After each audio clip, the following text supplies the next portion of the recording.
Hey, salut vous autres, on est dans une série qui est comme full blood, doux, pété dans la tête, c'est malade. On parle des paraboles de Jésus avec ce talent de parler dans le langage de ses contemporains pour capter son auditoire dans les guts et les faire réfléchir sur leur vie par rapport à Dieu. Mais pour nous, Canadian Franglais, Québécois d'Amérique du Nord, des États-Unis, genre French Canadian, je pense que pour que des histoires de brebis perdues, de vignes séchées, de vierges folles, nous autres, ça nous résonne pas tant les guts, là, disons 2000 ans plus tard. Fait qu'il faut absolument comprendre le contexte. Quand on fait ça, dude, on catch du bling bling qui vient bouleverser notre vie direct le life. Aujourd'hui, on remaster la parole du Fils prodigue.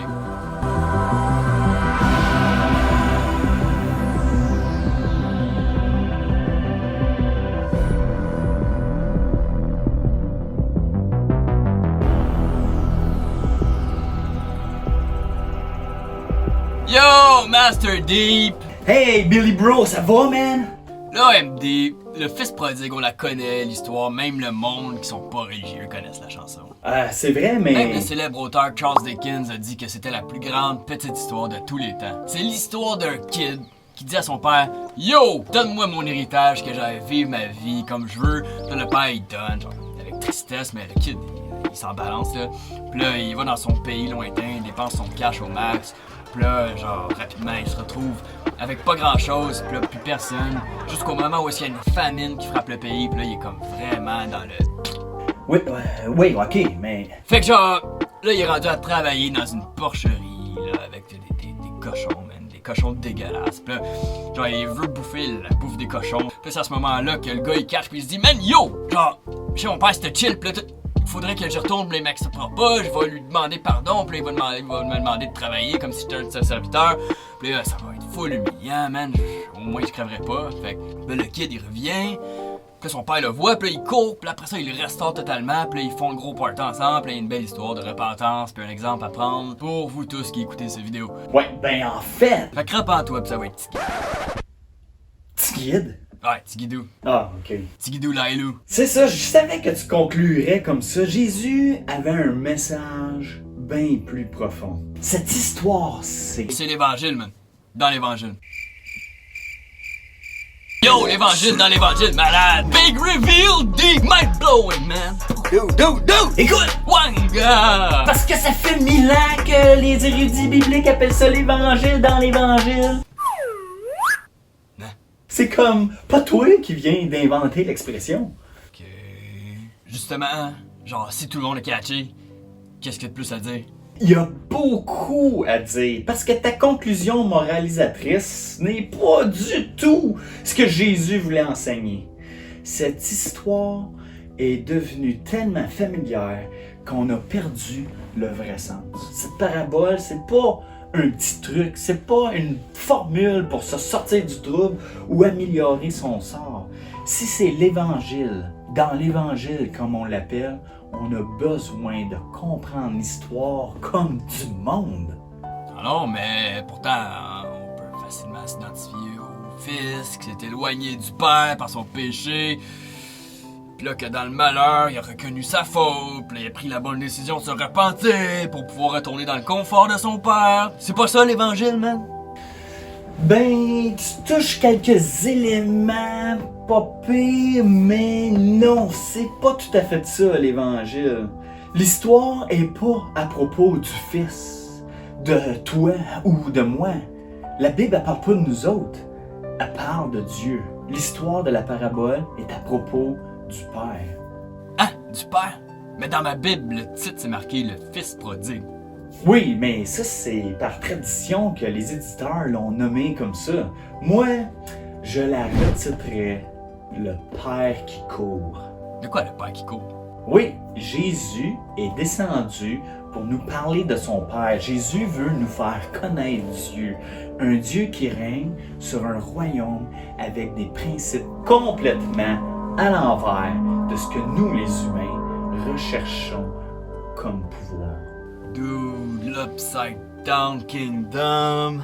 Dans le contexte, les religieux juifs, qu'on appelle les pharisiens, trouvent que Jésus se tient avec du monde louche, pas trop legit, des gens de mauvaise vie qu'eux autres y appellent.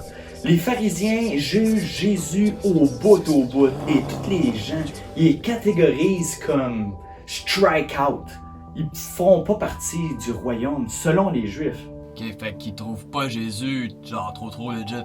Non, pas en tout. Et Jésus, pour leur faire comprendre sa mission, et surtout pour leur faire comprendre qui et comment est Dieu, Jésus leur raconte 3 histoires. L'histoire d'un berger qui laisse tout son troupeau pour aller chercher une seule brebis. L'histoire d'une femme qui vire toute sa maison à l'envers pour trouver une pièce vraiment importante pour elle. Et Jésus finit en racontant l'histoire du fils prodigue, le père qui court. Remarque que Jésus commence son récit en disant « Un père avait 2 fils ». Ah, ouais. Hey, mais c'est donc bien vrai. Genre, Jésus, il parle de Dieu tout le long. Le berger, la femme et le père. Ces 3 personnages représentent un Dieu proactif qui cherche plutôt qu'un perdu qui retrouve son chemin. Dude, tu commences à comprendre! Trop deep, dude.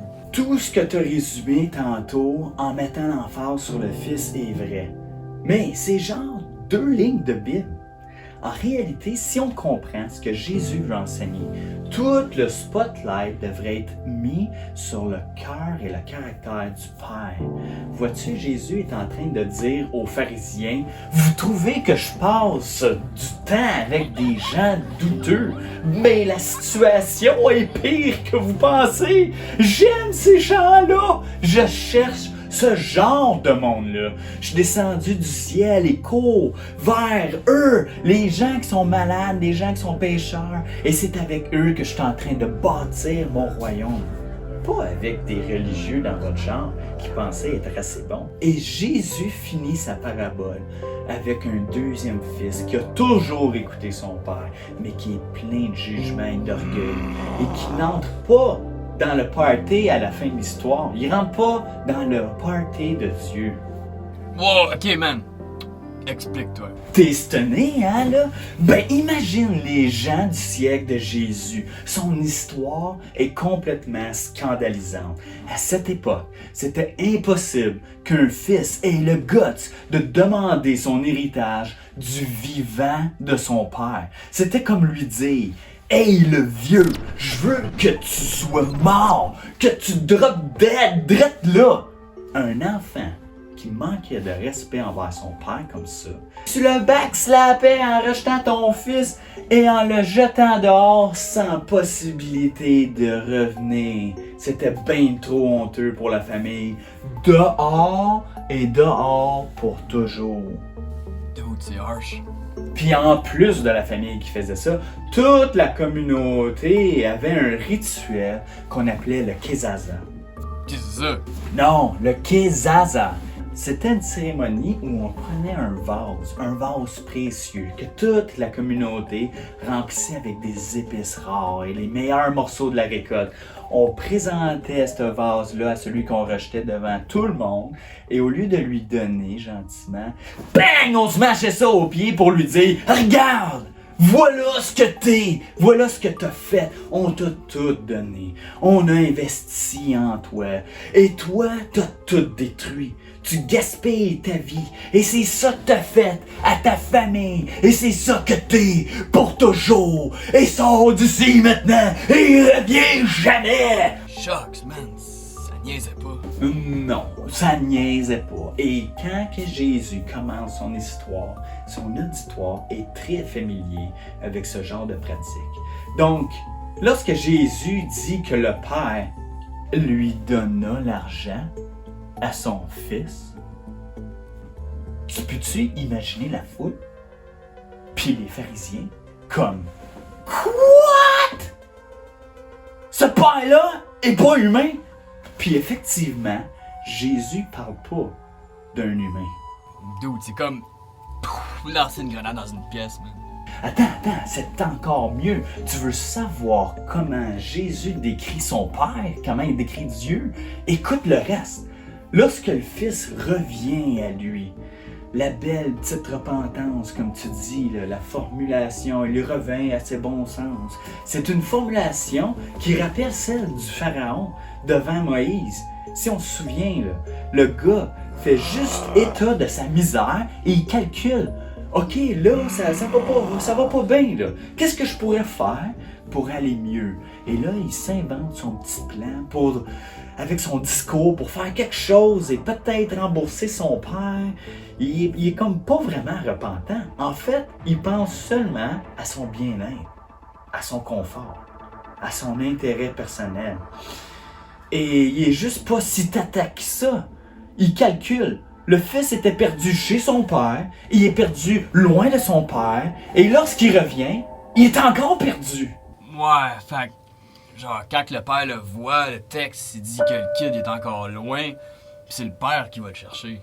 Oui, le texte dit aussi qu'il était saisi de compassion. En grec, le mot utilisé, le mot grec qui est écrit, est vraiment fort. C'est un sentiment d'amour intense qui est ressenti physiquement dans ses guts. Tu sais, le petit feeling, là, et qui le porte à agir. Il peut pas rester là. Il faut qu'il fasse quelque chose. Ok, fait que Dieu nous aime de cet amour-là, un amour genre qui poigne le Créateur au point de descendre vers sa création en courant pour nous sauver. Yo, D, bro, tu catch! Dude, genre, le Créateur qui court, man, pour nous sauver. Oui, il court, il est rempli d'émotions et c'est un autre facteur complètement démentiel à entendre par l'auditoire de Jésus à l'époque. Ok, de quoi, genre, courir, pourquoi ce serait un facteur qui explose les brains? Genre, comment ça? Moi, mon père, il met ses Nike pis, man, il s'en va courir pis c'est bien normal, là. Oui, mais un homme important, maître de sa maison, ça courait jamais. Les enfants, les serviteurs, les esclaves couraient, mais jamais, au grand jamais, qu'un homme de cette stature-là courait. C'était bien trop humiliant. Ah, ok, man, je pense que je comprends. C'est une affaire de contexte, j'imagine. Effectivement, à l'époque, les hommes portaient des robes. Et un homme ne montrait pas ses jambes. Jamais. C'était comme une partie intime. Et comment fais-tu pour courir avec une robe? Ben, tu dois lever ta robe, exposer tes jambes et tu cours comme une princesse. C'est pas trop élégant. Pas élégant. Ouais, j'avoue que c'est pas illégal. C'est un freak show total, man! Imagine le père courir à travers toute la communauté. Les gens voient le fils de loin. Ou s'ils sont comme check ça qui revient. C'est-tu pas le petit douche complètement déranché? Et là, il voit le père passer. Fou. Un freak show, je te dis, qui vole complètement toute l'attention et le père le fait par exprès pour prendre l'humiliation totale sur son dos à lui. Alright, puis encore une fois, c'est Jésus à la croix qui prend sur son dos tous nos péchés, notre culpabilité, notre humiliation, man, puis même nos conséquences. La croix détourne le spotlight de sur nous pour tout pointer vers Jésus, un roi, créateur de l'univers, battu et dénudé, en train de mourir de la manière la plus humiliante que l'humain a inventée dans sa cruauté. Pas élégant. Le Père court aussi pour une autre raison. Il veut arriver avant la cérémonie du Kézazan. Il veut arriver le premier avant le jugement final de la communauté. Ah, ouais, l'affaire d'expulsion éternelle d'où tu reviens jamais. Expulsion éternelle, c'est bien dit parce que c'est en plein ça. Dieu, en la personne de Jésus, s'empresse de venir nous chercher avant qu'il soit trop tard. Il veut nous donner la chance de nous restaurer complètement et nous donner la possibilité de participer à son royaume. Il casse tout, il pousse tout le monde, il crie « Non! Arrêtez! Mon fils est ici! J'ai l'intention de le réclamer! » Dude! Puis remarque, le Père, il fait 3 choses. Encore une fois, incommensurable pour les gens qui sont à l'écoute de Jésus à cette époque-là. C'est une histoire complètement contre-culturelle. Bref, une histoire de fou pour eux autres. 1. Il l'habille avec un vêtement de fête. 2. Il met une bague. 3. Il lui donne ses sandales. C'est en plein ça. L'habit représente ce qui couvre la honte du péché qui nous dérange. La bague est comme la Visa Gold de l'époque. Écoute, le père donne accès à tous ses comptes au gars qui a tout dépensé. Imagine, c'est pas comme le meilleur économiste, lui là, puis il donne tout. Dieu, l'être le plus riche de l'existence de l'univers, veut que nous soyons son héritier. Il nous donne tout ce qu'il a et il veut qu'on en soit responsable avec lui. Et finalement, les sandales sont pour les fils du maître de la maison. Le fils voulait revenir comme un esclave qui marchait nu-pied, tu te rappelles? Mais le père, lui, le réinsère auprès de lui au titre qu'il avait dès le commencement.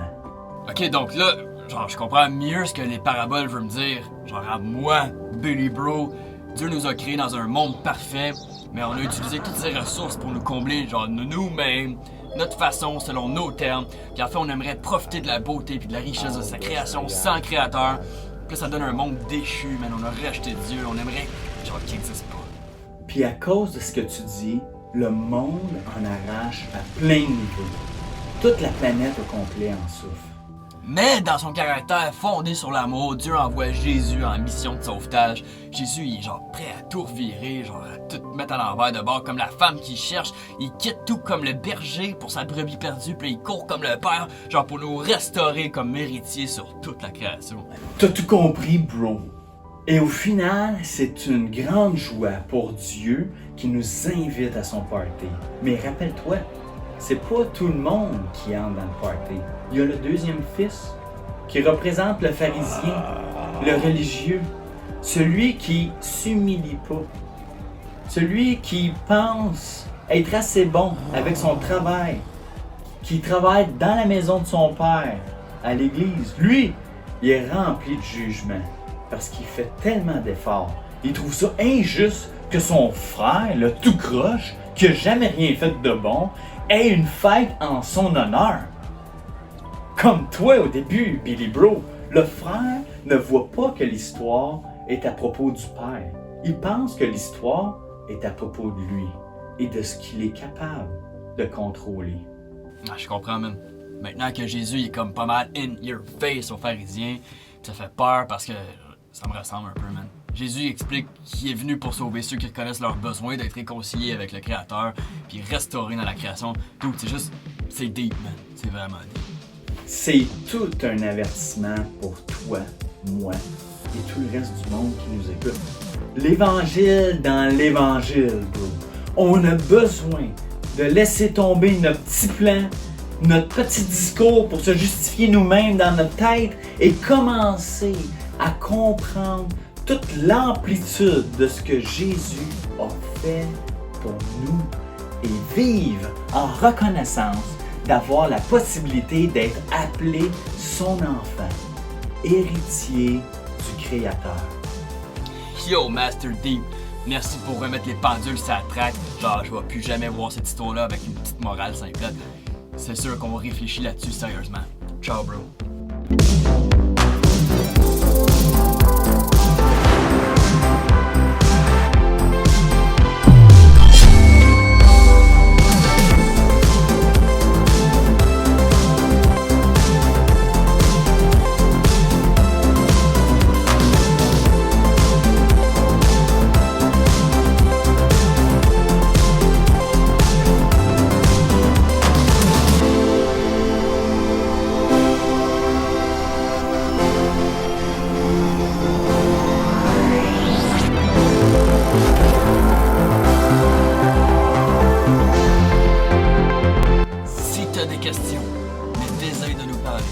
Savoir plus sur Jésus et de ce qu'il veut pour ta vie, contacte-nous à zone@sundayparty.ca.